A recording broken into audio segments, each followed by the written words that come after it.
ਤੇ ਸ਼ੁਰੂਆਤ ਕਰੀਏ ਪੰਜਾਬ ਦੀ ਬਿਜਲੀ ਦੇ ਸੰਕਟ ਤੋਂ, ਜਿਹੜਾ ਹੁਣ ਇਸ ਵੇਲੇ ਦੌਰ ਚੱਲ ਰਿਹਾ। ਹਾਲਾਂਕਿ ਮੁਫ਼ਤ ਬਿਜਲੀ ਤਾਂ ਮਿਲ ਰਹੀ ਹੈ, ਪਰ ਬਿਜਲੀ ਪੂਰੀ ਕਰਨੀ ਕਿੰਨੀ ਔਖੀ ਹੈ, ਇਹਦੇ ਤੇ ਚਰਚਾ ਲਗਾਤਾਰ ਜਾਰੀ ਹੈ। ਕਿ ਝੋਨੇ ਦੇ ਸੀਜ਼ਨ ਦੇ ਵਿੱਚ ਕੀ ਹਾਲਾਤ ਰਹਿਣ ਵਾਲੇ ਤੁਹਾਡੇ ਬਾਬਤ ਤੇ ਤੁਹਾਡੇ ਕਹਿਣ ਦੇ ਮੁਤਾਬਕ? ਕਿਉਂਕਿ ਖਬਰਾਂ ਇਹ ਕਹਿ ਰਹੀਆਂ ਨੇ ਕਿ ਪੰਜਾਬ ਦੀ ਬੱਤੀ ਕੁਝ ਸਮੇਂ ਬਾਅਦ ਹੁਣ ਤੋਂ ਜਦੋਂ ਮੰਗ ਵੱਧ ਗਈ, ਗੁੱਲ ਵੀ ਹੋ ਸਕਦੀ। ਬਿਲਕੁਲ ਪ੍ਰਵੀਨ ਜੀ, ਜੀ, ਪੰਜਾਬ ਦੀਆਂ ਚਿੰਤਕ ਧਿਰਾਂ ਜਾਂ ਆਪਾਂ ਪੱਤਰਕਾਰਿਤਾ ਦੇ ਹਵਾਲੇ ਨਾਲ ਇਹ ਖਬਰਾਂ ਸਮੇਂ-ਸਮੇਂ ਨਸ਼ਰ ਕਰਦੇ ਰਹੇ ਹਾਂ ਕਿ ਜੀ, ਬਿਜਲੀ ਨੂੰ ਲੈ ਕੇ ਪੰਜਾਬ 'ਚ ਨਵੀਂ ਤਰ੍ਹਾਂ ਦੀ ਦਿੱਕਤ ਖੜੀ ਹੋ ਸਕਦੀ ਹੈ। ਦੋ ਤਰ੍ਹਾਂ ਦੀ ਦਿੱਕਤ, ਇੱਕ ਤਾਂ ਪਾਵਰਕੌਮ ਦੀ ਆਰਥਿਕ ਸਥਿਤੀ ਨੂੰ ਲੈ ਕੇ ਕਿ ਜਿਵੇਂ ਉਹਦੀਆਂ ਅਦਾਇਗੀਆਂ ਲਗਾਤਾਰ ਫਸੀ ਜਾ ਰਹੀਆਂ ਨੇ, ਤੇ ਦੂਸਰੇ ਪਾਸੇ ਬਿਜਲੀ ਦੀ ਕੁੱਲ ਜਿੰਨੀ ਉਹਨਾਂ ਕੋਲ ਬਿਜਲੀ ਦੀ ਪੈਦਾਵਾਰ ਹੈ ਉਹਦੇ ਮੁਕਾਬਲੇ ਖਪਤ ਨੂੰ ਲੈ ਕੇ। ਸੋ ਦੋ ਤਰ੍ਹਾਂ ਦੀ ਦਿੱਕਤ ਚੋਂ ਪਾਵਰਕੌਮ ਲੰਘ ਰਿਹਾ। ਉਹਦੇ ਬਾਰੇ ਆਪਾਂ ਪਿਛਲੇ ਦਿਨਾਂ 'ਚ ਵੀ ਪ੍ਰਵੀਨ ਜੀ ਧਿਆਨ 'ਚ ਹੋਏਗਾ ਆਪਣੇ ਸਰੋਤਿਆਂ ਦਰਸ਼ਕਾਂ ਦੇ ਕਿ ਕੀਤੀ ਆਪਾਂ ਸੀ ਚਰਚਾ ਚਰਚਾ। ਕੀਤੀ ਸੀ ਜੀ, ਕਿ ਜੀ, ਭਾਈ ਇਸ ਮੌਕੇ ਜਦੋਂ ਮਤਲਬ ਕਿ ਸਰਦੀਆਂ ਦੇ ਵਿੱਚ 8000 ਮੈਗਾਵਾਟ ਤੱਕ ਡਿਮਾਂਡ ਗਈ, ਤਦ ਪੰਜਾਬ ਨੂੰ ਸਪਲਾਈ ਪੂਰੀ ਕਰਨੀ ਔਖੀ ਹੋ ਗਈ ਸੀ। ਪਰ ਪਿਛਲੇ ਦਿਨਾਂ ਜਦੋਂ ਮੌਸਮ ਬਦਲਿਆ ਤਾਂ ਮੰਗ ਆ ਕੇ 6500 ਤੇ ਖੜ ਗਈ। ਪਰ ਤਾਂ ਵੀ ਪੈਦਾਵਾਰ ਉਨੀ ਨਹੀਂ ਸੀਗੀ, ਉਹਦੇ ਬਾਵਜੂਦ ਵੀ ਸਾਨੂੰ ਬਾਹਰੋਂ ਬਾਜ਼ਾਰ ਚੋਂ, ਖੁੱਲੇ ਬਾਜ਼ਾਰ ਚੋਂ ਖਰੀਦਣੀ ਪੈ ਰਹੀ ਸੀ ਬਿਜਲੀ। ਸੋ ਇਸ ਲਈ ਉਸ ਸਥਿਤੀ ਨਾਲ ਤਾਂ ਆਪਾਂ ਗੱਲ ਕਰ ਰਹੇ ਸੀ। ਪਰ ਹੁਣ ਜਿਹੜੇ ਅੰਕੜੇ ਸਾਹਮਣੇ ਇੰਜੀਨੀਅਰਿੰਗ ਵਿਭਾਗ ਨੇ ਲਿਆਂਦੇ ਨੇ, ਪੰਜਾਬ ਦੇ ਇੰਜੀਨੀਅਰਾਂ ਨੇ ਸਿੱਧੇ ਮੁੱਖ ਮੰਤਰੀ ਸਾਹਿਬ ਨੂੰ ਚਿੱਠੀ ਲਿਖੀ ਆ, ਤੇ ਉਹ ਚਿੱਠੀ ਇਹ ਕਹਿੰਦੀ ਆ ਕਿ ਭਾਈ ਝੋਨੇ ਦੇ ਸੀਜ਼ਨ 'ਚ, ਗਰਮੀ ਦੇ ਸੀਜ਼ਨ 'ਚ ਜੇ ਪੰਜਾਬ 'ਚ ਬੱਤੀ ਗੁੱਲ ਹੋ ਗਈ ਫੇਰ ਨਾ ਕਿਉਂ, ਕਿ ਅਸੀਂ ਸਮਰੱਥ ਨਹੀਂ ਹੈਗੇ। ਜੀ, ਕਾਰਨ ਤੁਸੀਂ ਪਾਵਰਕੌਮ ਖੁਦ ਮਾਰ ਰਹੇ ਹੋ। ਇਹ ਮਸਲਾ ਇਕੱਲੇ ਇੱਕ ਦਿਨ 'ਚ ਨਹੀਂ ਪੈਦਾ ਹੁੰਦਾ ਪ੍ਰਵੀਨ ਜੀ। ਮਸਲਾ ਹੈ ਕਿ ਪੰਜਾਬ ਦੇ ਅੰਦਰ ਅਕਾਲੀਆਂ ਦੀ ਸਰਕਾਰ ਦੇ ਸਮੇਂ ਥਰਮਲ ਪਲਾਂਟ ਲੱਗੇ ਪ੍ਰਾਈਵੇਟ, ਤੇ ਉਹ ਥਰਮਲ ਪਲਾਂਟਾਂ ਦੇ ਦਮ ਤੇ ਸੁਖਬੀਰ ਬਾਦਲ ਨੇ ਕਿਹਾ ਕਿ ਬਿਜਲੀ ਇੰਨੀ ਸਰਪਲਸ ਹੋ ਗਈ, ਅਸੀਂ ਪਾਕਿਸਤਾਨ ਨੂੰ ਵੀ ਵੇਚਾਂਗੇ, ਹੁਣ ਹਾਂਜੀ, ਕਿਹਾ ਪਾਕਿਸਤਾਨ ਸੀ। ਨੂੰ ਅਸੀਂ ਬਿਜਲੀ ਦਿਆ ਕਰਾਂਗੇ। ਹੂੰ, ਤੇ ਉਸ ਸਮੇਂ ਸੁਨੀਲ ਜਾਖੜ ਹੋਰਾਂ ਨੇ, ਕੈਪਟਨ ਅਮਰਿੰਦਰ ਹੋਰਾਂ ਨੇ, ਕਾਂਗਰਸੀਆਂ ਨੇ ਖੂਬ ਰੌਲਾ ਪਾਇਆ ਕਿ ਬਾਈ ਜੀ ਇਹ ਧੋਖਾ ਹੋ ਗਿਆ, ਇਹ ਪ੍ਰਾਈਵੇਟ ਥਰਮਲ ਪਲਾਂਟ ਵੱਡਾ ਧੋਖਾ ਨੇ, ਤੇ ਇਸ ਲਈ ਇਹ ਅਸੀਂ ਬਿਜਲੀ ਸਮਝੌਤੇ ਰੱਦ ਕਰਾਂਗੇ, ਆਉਂਦੇ ਹੀ ਰੱਦ ਕਰ ਦਾਂਗੇ। ਇਸੇ ਤਰ੍ਹਾਂ ਆਮ ਆਦਮੀ ਪਾਰਟੀਆਂ ਨੇ ਹਰ ਸਟੇਜ ਤੋਂ ਬਿਜਲੀ ਸਮਝੌਤਿਆਂ ਦੀ ਗੱਲ ਕੀਤੀ ਕਿ ਪੰਜਾਬ ਦਾ ਪੈਸਾ ਰੁਲ ਰਿਹਾ। ਪੰਜਾਬ ਅਸਲ ਦੇ ਵਿੱਚ ਹੈ ਕੀ ਸੀ ਪ੍ਰਵੀਨ ਜੀ? ਜਿਹੜੇ ਤਕਨੀਕੀ ਮਾਹਰ ਨੇ, ਜਿਹੜੇ ਬਿਜਲੀ ਵਾਲੀਆਂ ਮਤਲਬ ਸਮਝਦੇ ਨੇ, ਉਹਨਾਂ ਦਾ ਵੀ ਮੰਨਣਾ ਸੀ ਕਿ ਭਾਈ ਇਹ ਥਰਮਲ ਪਲਾਂਟ ਜੇਕਰ ਪੰਜਾਬ 'ਚ ਲਾਉਣ ਦੀ ਬਜਾਏ ਤੁਸੀਂ ਉਹਨਾਂ ਥਾਵਾਂ ਤੇ ਲਾਏ ਹੁੰਦੇ ਜਿੱਥੇ ਕੋਲਾ ਨਿਕਲਦਾ, ਤਦ ਸਾਨੂੰ ਕੋਲਾ ਢੋਣ ਨਾਲੋਂ ਬਿਜਲੀ ਢੋਣੀ ਆਸਾਨ ਸੀ। ਤੇ ਉਹ ਨੁਕਸਾਨ ਜਿਹੜਾ ਸਾਨੂੰ ਬਿਜਲੀ ਕੋਲਾ ਢੋਣ ਦਾ ਵੀ ਤੇ ਕੋਲਾ ਧੋਣ ਦਾ ਵੀ ਪੈਸਾ ਦੇਣਾ ਪੈਂਦਾ, ਉਹ ਵੱਡਾ ਖੱਪਾ। ਤੇ ਜੇ ਪ੍ਰਾਈਵੇਟ ਥਰਮਲ ਪਲਾਂਟ ਬੰਦ ਰਹਿੰਦੇ ਨੇ, ਉਹਦੀ ਵੀ ਸਾਨੂੰ ਭਰਪਾਈ, ਉਹ ਚੱਲਣ ਚਾਹੇ ਨਾ ਚੱਲਣ ਤਾਂ ਵੀ ਅਦਾਇਗੀ ਹੋਣੀ ਪੈਸੇ ਹੋਣੀ ਹੈ। ਦੇਣੇ ਪੈਣਗੇ। ਸੋ ਇਸ ਲਈ ਆ ਜਿਹੜਾ ਸੀਗਾ ਉਹਨੂੰ ਲੈ ਕੇ ਕਾਂਗਰਸੀਆਂ ਨੇ ਵੀ 5 ਸਾਲ ਲੰਘਾ ਲਏ ਪ੍ਰਵੀਨ ਜੀ, ਕੋਈ ਸਮਝੌਤੇ ਰੱਦ ਕਰਨ ਤੇ ਨਹੀਂ ਆਏ ਮਾਂ ਦੇ ਪੁੱਤ। ਅਤੇ ਆ ਹੁਣ ਇਹਨਾਂ ਦਾ ਵੀ ਸਾਲ ਲੰਘ ਚੱਲਿਆ। ਸੋ ਇਹ ਵੀ ਨਹੀਂ, ਹੁਣ ਸਮਝੌਤਿਆਂ ਦੀ ਗੱਲੇ ਨਹੀਂ ਕਰਦੇ। ਉਲਟਾ ਪੰਜਾਬ ਪਾਵਰਕੌਮ ਤੇ ਨਵਾਂ ਮਤਲਬ ਖਰਚਾ ਵੱਧ ਗਿਆ। ਤੇ ਇਕੱਲੇ ਖਰਚਿਆਂ ਦੀ ਗੱਲ ਨਹੀਂ, ਜਿਹੜੀ ਇੰਜੀਨੀਅਰਾਂ ਨੇ ਮੁੱਖ ਮੰਤਰੀ ਨੂੰ ਚਿੱਠੀ ਲਿਖੀ ਆ, ਉਹਦੇ ਵਿੱਚ ਇੱਕ ਹੋਰ ਨਵਲ ਅਗਰਵਾਲ ਜੰਮ ਪਿਆ। ਪਿਛਲੇ ਦਿਨਾਂ 'ਚ ਆਪਾਂ ਚਰਚਾ ਕਰਦੇ ਰਹੇ ਕਿ ਭਾਈ ਪੰਜਾਬ ਦੀ ਸਕੱਤਰੇਤ ਦੀ 8ਵੀਂ ਮੰਜ਼ਲ ਤੇ 5 ਨੰਬਰ ਕਮਰੇ 'ਚ ਰਾਘਵ ਚੱਡਾ ਨੇ ਨਵਲ ਅਗਰਵਾਲ ਨੂੰ ਬਿਠਾਇਆ ਜੀ, ਕਹਿੰਦੇ।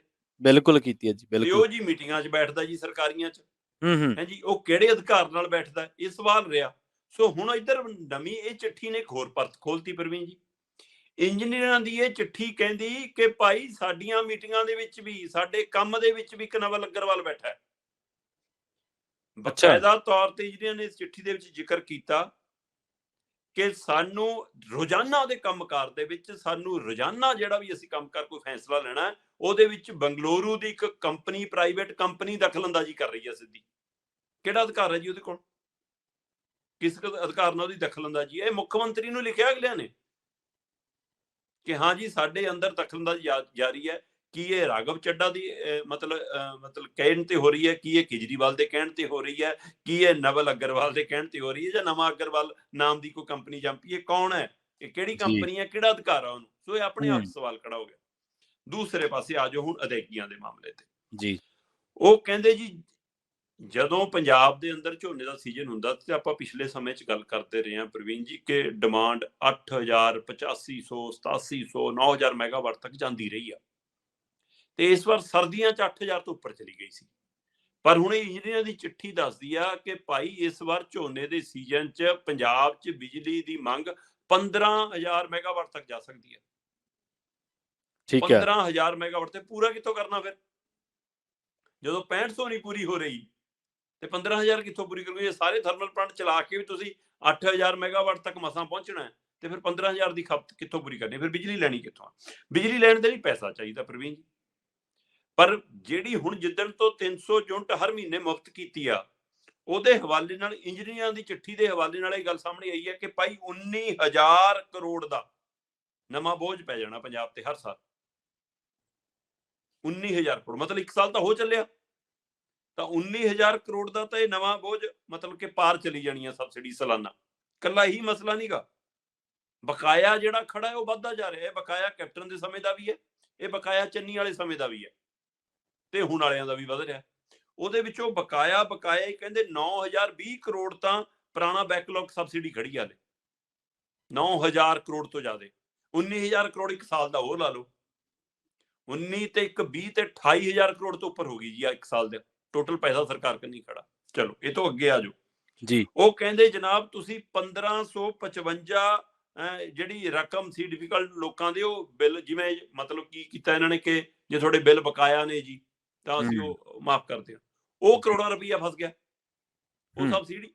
ਉਹ ਤੁਸੀਂ ਭਾਈ ਲੋਕਾਂ ਦਾ ਮਾਫ ਕਰਤਾ ਸਰਕਾਰ ਨੇ, ਪਰ ਪਾਵਰਕੌਮ ਤਾਂ ਦੇਣਾ ਉਹ ਭੁੱਲੇ ਜਾਂਦੀਆਂ ਨੇ ਸਰਕਾਰਾਂ, ਸੋ ਉਹ ਨਹੀਂ ਦਿੱਤਾ। ਹੋਰ ਛੱਡੋ 2600 ਕਰੋੜ ਰੁਪਈਆ ਪ੍ਰਵੀਨ ਜੀ ਸਰਕਾਰੀ ਬਿੱਲ ਖੜੇ ਨੇ ਬਕਾਇਆ। ਸਰਕਾਰੀ ਬਿੱਲ ਮਤਲਬ ਇਹ ਇੱਕ ਦਿਨ ਚ ਨਹੀਂ ਹੋਏ।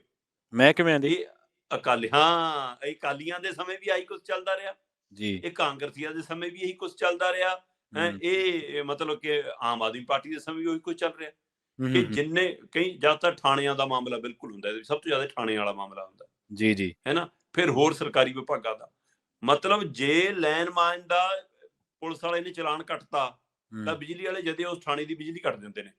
ਬਿਲਕੁਲ ਪਟਿਆਲੇ ਦੇਖੋ ਕੀ ਕੁਝ ਹੋਇਆ ਸੀ, ਹੈ ਨਾ। ਹਾਂ ਧਿਆਨ ਚ ਨਾ ਤੁਹਾਡੇ। ਹਾਂ ਬਿਲਕੁਲ। ਬਿਲਕੁਲ। ਤੇ ਪਰ ਬਿੱਲ ਭਰਨ ਦੇ ਲਈ ਫੇਰ ਨਹੀਂ ਕੱਟਣ ਜਾਂਦੇ ਕਿ ਹਾਂ ਭਾਈ ਤੁਸੀਂ ਬਿੱਲ ਨਹੀਂ ਭਰਿਆ। ਇੱਥੇ ਮਾਤੜ ਤੁਹਾਡੇ ਮੇਰੇ ਵਰਗਾ ਨਾ 2 ਦਿਨ ਲੇਟ ਹੋ ਜਾਵੇ, ਹਾਂਜੀ, ਜਦੇ ਘਰੇ ਕਨੈਕਸ਼ਨ ਵੀ ਕੱਟ ਜਾਣਗੇ ਜਾਂ ਤੁਹਾਡੀ ਜੇਬ ਗਰਮ ਕਰਾਉਣ ਲਈ ਆ ਜਾਣਗੇ। ਤੇ ਇੱਥੇ 2600 ਕਰੋੜ ਰੁਪਈਆ ਸਰਕਾਰੀ ਬਿੱਲ ਖੜੇ ਨੇ ਤੇ ਫਿਰ ਵੱਡਾ ਚੋਰ ਕੌਣ ਹੈ ਦੱਸ ਦੇਣ। ਸੋ ਇਸ ਲਈ ਇਹ ਇੱਕ ਵੱਡਾ ਪਹਿਲੂ ਹੈ ਕਿ 19,000 ਕਰੋੜ ਦੀ ਸਾਡੀ ਸਾਲਾਨਾ ਸਬਸਿਡੀ ਹੋਣ ਜਾ ਰਹੀ ਹੈ। ਸਾਡਾ 9,020 ਕਰੋੜ ਰੁਪਈਆ ਸਾਡਾ ਬੈਕਲੌਗ ਸਰਕਾਰ ਕੰਨੀ ਪੁਰਾਣਾ ਸਬਸਿਡੀ ਦਾ ਪਾਵਰਕੌਮ ਦਾ ਪਿਆ ਹੈ। 2600 ਕਰੋੜ ਰੁਪਈਆ ਸਰਕਾਰੀ ਬਿੱਲ ਪਏ ਨੇ। ਸਰਕਾਰ ਨੇ ਜਿਹੜੀ ਸਬਸਿਡੀ ਦੀ ਰਾਸ਼ੀ ਰੱਖਣੀ ਸੀ ਉਹ ਚ ਬਜਟ 'ਚ ਕੋਈ ਪ੍ਰਬੰਧ ਨਹੀਂ ਕੀਤਾ, ਕਹਿੰਦੇ 7,000 ਕਰੋੜ ਚੋਂ ਹੋਰ ਘਟਾ ਲਿਆ। ਪਾਵਰਕੌਮ ਦੇ ਕੰਮਾਂ 'ਚ ਪ੍ਰਾਈਵੇਟ ਕੰਪਨੀਆਂ ਬਾਹਰਲੀਆਂ ਆ ਕੇ ਦਖਲ ਦੇਈ ਜਾਂਦੀਆਂ ਨੇ। ਕੋਇਲਾ ਤੁਹਾਡੇ ਕੋਲ ਪੂਰਾ ਨਹੀਂ ਆ ਰਿਹਾ ਤੇ ਫਿਰ ਬੱਤੀ ਗੁੱਲ ਨਹੀਂ ਹੋਊਗੀ ਪੰਜਾਬ ਦੀ ਤਾਂ ਹੋਰ ਕੀ ਹੋਊਗਾ ਪ੍ਰਵੀਨ ਜੀ। ਸੋ ਇਹ ਵੱਡੀ ਸਮੱਸਿਆ ਪੰਜਾਬ ਮੂਹਰੇ ਚੁਣੌਤੀ ਬਣ ਕੇ ਖੜੀ ਆ, ਖਾਸ ਕਰਕੇ ਆਉਣ ਵਾਲੇ ਦਿਨਾਂ 'ਚ ਜਦੋਂ ਗਰਮੀ ਦਾ ਸੀਜ਼ਨ ਵਧਣਾ, ਝੋਨੇ ਦਾ ਸੀਜ਼ਨ ਵਧਣਾ, ਉਸ ਸਮੇਂ ਵੱਡੀ ਦਿੱਕਤ ਆ। ਅੱਜ ਵੀ ਪੰਜਾਬ ਦੇ ਵਿੱਚ ਪੂਰੀ ਬਿਜਲੀ ਨਹੀਂ ਮਿਲ ਰਹੀ। ਸੋ ਇਹ ਸਵਾਲ ਕਈ ਧਿਰਾਂ ਨੇ ਸਮੇਂ-ਸਮੇਂ ਉਠਾਇਆ ਕਿ ਸਾਨੂੰ ਬਿੱਲ ਲਾ ਲਓ ਪਰ ਬਿਜਲੀ ਤਾਂ ਪੂਰੀ ਦਿਓ। ਸੋ ਇਹ ਵੀ ਇੱਕ ਪਹਿਲੂ ਆ ਕਿ ਕੀ ਬਿਜਲੀ ਪੂਰੀ ਮਿਲੂਗੀ, ਥਰਮਲ ਪਲਾਂਟਾਂ ਤੋਂ ਕਿਵੇਂ ਲਾਉਂਗੇ, ਬਾਹਰੋਂ ਖਰੀਦਣੀ ਹੈ ਕਿੱਥੋਂ ਖਰੀਦੋਗੇ। ਗਰਮੀ 'ਚ ਤਾਂ ਨਹੀਂ, ਜਿਹੜੀਆਂ ਸਰਦੀਆਂ 'ਚ ਹੁੰਦੀਆਂ ਸਰਦੀਆਂ 'ਚ ਅਗਲੇ ਕਹਿੰਦੇ ਆ ਕਿ ਲੈ ਲਓ, ਹਿਮਾਚਲ ਵੀ ਕਹਿੰਦਾ ਲੈ ਲਓ, ਹੈ ਨਾ। ਹੋਰ ਸੂਬੇ ਜਿਹੜੇ ਹੈਗੇ ਨੇ ਉਹ ਕਹਿੰਦੇ ਨੇ ਲੈ ਲਓ ਸਾਤੋਂ ਸਰਪਲਸ ਹੈ, ਪਰ ਗਰਮੀਆਂ 'ਚ ਅਗਲੇ ਕਹਿੰਦੇ ਨਾ। ਸੋ ਇਸ ਲਈ ਪੰਜਾਬ ਮੂਹਰੇ ਇੱਕ ਵੱਡਾ ਸਵਾਲ ਖੜਾ ਕਿ ਕੀ ਪੰਜਾਬ ਦੀ ਬੱਤੀ ਗਰਮੀ ਦਾ ਸੀਜ਼ਨ ਸ਼ੁਰੂ ਹੁੰਦਿਆਂ ਗੁੱਲ ਹੋ ਸਕਦੀ ਹੈ। ਤੇ ਆ ਸਾਰਾ ਜਿਹੜਾ ਸਵਾਲ ਆਪਾਂ ਲੰਬੇ ਸਮੇਂ ਤੋਂ ਖੜੇ ਕਰ ਰਹੇ ਸੀ ਉਹ ਇਹਨਾਂ ਦੀ ਚਿੱਠੀ ਨੇ ਸਾਹਮਣੇ ਖੋਲ ਕੇ ਉਜਾਗਰ ਕਰਤੇ ਕਿ ਭਾਈ ਆਹ ਸਥਿਤੀ ਹੈ। ਸੋ ਇਸ ਲਈ ਕੁਝ ਨਹੀਂ ਬਦਲਿਆ ਪ੍ਰਵੀਨ ਜੀ, ਉਹੀ ਹਾਲ ਪਹਿਲਾਂ ਵਾਲੇ ਜਾਰੀ ਨੇ। ਉਹੀ ਪਾਵਰਕੌਮ ਦੇ ਪੈਸੇ ਪਹਿਲੇ ਸਰਕਾਰਾਂ ਦੱਬ ਕੇ ਬੈਠੀਆਂ ਸੀ, ਉਹੀ ਹੁਣ ਦੱਬ ਕੇ ਬੈਠੀਆਂ ਨੇ।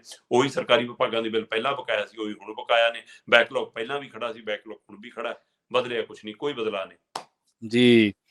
ਜਦੋਂ ਬਿਜਲੀ ਮਹਿਕਮੇ ਦਾ ਵਿਭਾਗਾਂ ਦੇ ਨਾਲ ਪੰਗਾ ਪੈਂਦਾ ਨਾ ਸ਼ਰਮਾ ਜੀ, ਤੇ ਉਹ ਕਾਂਡ ਬੜਾ ਯਾਦ ਆਉਂਦਾ ਪਟਿਆਲੇ ਦੇ ਵਿੱਚ ਲਾਈਨਮੈਨਾਂ ਵਾਲਾ, ਪੁਲਿਸ ਵਾਲਿਆਂ ਦਾ।